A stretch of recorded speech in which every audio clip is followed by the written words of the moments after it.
Hey guys, wanted to make a video showing you guys some of the best sporting goods to look for. I've talked about a number of these in different videos kind of sporadically. I wanted to put them all in one place for you guys so that if you're out and about, garage sailing, thrifting, whatever you're doing, however you're sourcing, you can look out for these sporting goods. Hopefully find some and make some seriously good money on them.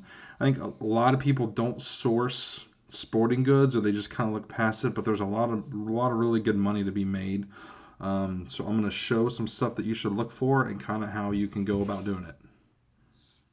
All right, let's get right into this, guys. First up, I've got this playedagainstsports.com website pulled up. I actually worked for Played Against Sports for about 10 years, and that's where I learned a lot about sporting goods and where I made some really good money, because they would buy the used stuff and they, sell it for a profit. So I was constantly going out and getting sporting goods and bringing it in and making good money, and they in turn sell it and make their money. So everybody kind of won. I wanted to point this out to you guys because if you have a local Played Against Sports or any kind of local used sporting goods store, it can be a really good source of income for you. Basically, I would just recommend going to your local store. So check out their locations, enter your zip code and all that. And if you've got one, you want to call them and see what they buy, what they don't buy. These are franchises, so it's not like they're transferring product across the country. You know what I mean? One in Colorado is probably always buying skis and everything else, and maybe not so much other stuff.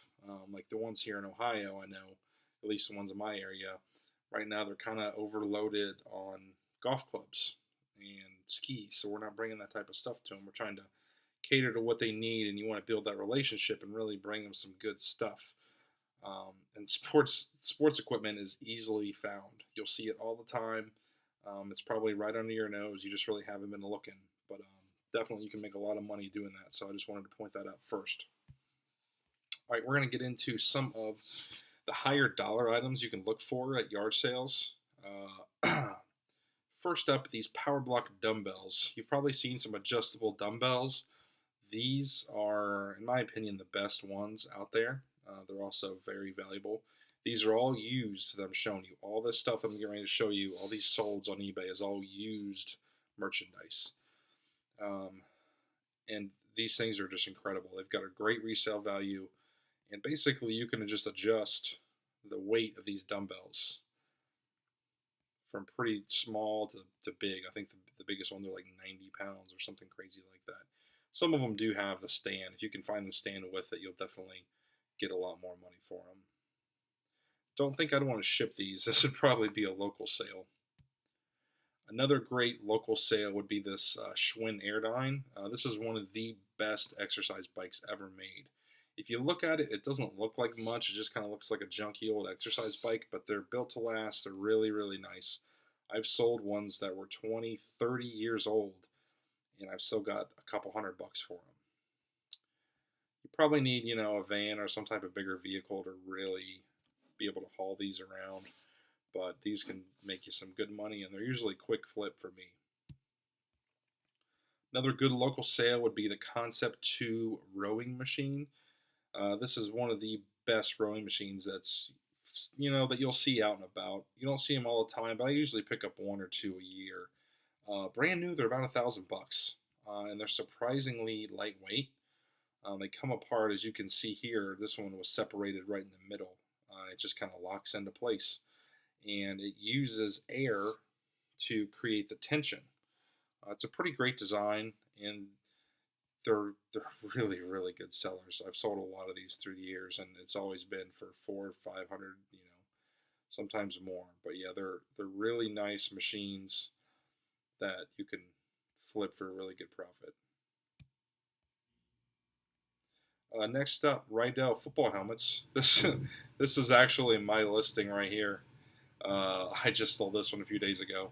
Rydell helmets is definitely one of the better helmets, if not the best. They make some high-end ones, and anytime you can find ones with logos, that'll help you too. Football helmets in general have a pretty good market. A lot of people just collect them. They put them on the shelves, and they make for great displays. So definitely keep an eye out for football helmets. All right, next up we've got the Rydell figure skates. Not to be confused with Rydell. Football helmets, different company. This one is spelled Riedell. Just a really great brand of figure skates, and they make men's and women's figure skates. Good way to tell a quality figure skate when you pick it up. The boot, like where you put your foot, it's going to be really stiff. It's going to be a lot stiffer than just your cheap figure skates. That just helps skaters, kind of plant a little bit better, gives them a better form. Another skate is Graf, Graf. These are very high-end skates. I don't think they make cheap models. They're all pretty much, high-end, expensive skates. Definitely want to turn on global shipping for these because odds are they're going to go to Canada. They're hockey crazy up there. So keep an eye out for these. They always sell really, really well, and they're depending on what part of where you live in the country, you can find these. I found a handful of these in Cincinnati, and we're definitely not a big hockey town. Payne Scottsdale putters. These things are pretty rare because Payne's first factory was in Scottsdale, Arizona. They later moved to Phoenix. And the way you tell a Scottsdale is inside the gap. Let me see here if we can show it. Right there. Payne Golf Clubs, Scottsdale, Arizona. Pretty much all the ones you see are going to say Phoenix. So if you find a real Scottsdale, that's where it'll say it.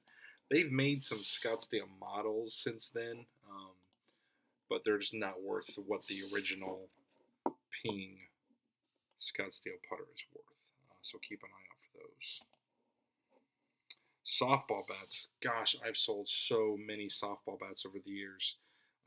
The slow pitch, the men's slow pitch do a lot better than the fast pitch, but some fast pitch do okay too. You're usually looking for like a drop 7, drop 8, something like that. And what I mean by drop is, so this 3427 right here for this Reebok Melee, the 34 is the length, the 27 is the weight. So 34 inches, 27 ounces. And the difference between those two numbers, which is 7, is what they call the drop. So that's a drop 7. A lot of these have sold for really, really good money. Some of them are new, they look good. You would probably tell when you saw that it would be something nice, but then other ones just don't look like anything special. They look like old, beat up bats, like this one right here. Titanium Typhoon. $350. I don't think I've ever found this one. Look at this thing.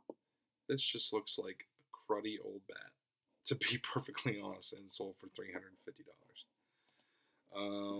Now on to some of the holy grails of bats. This is Easton Red Lines.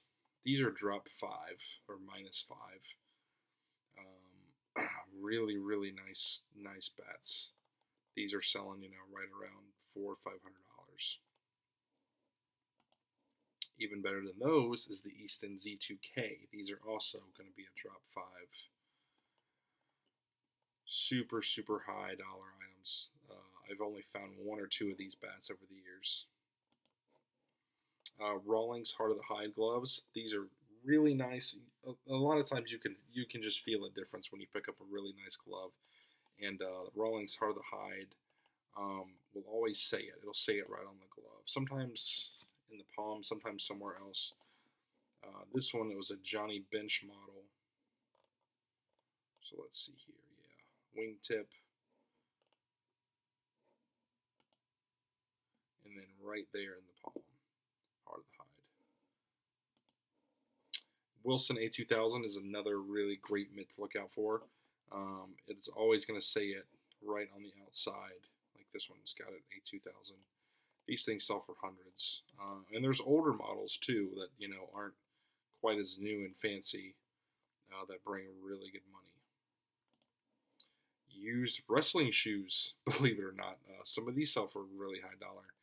A good way to tell some of the rarer ones is they're gonna have a name. So like this is a Rudlon Gardner, and his name is signed. So something to keep an eye out for.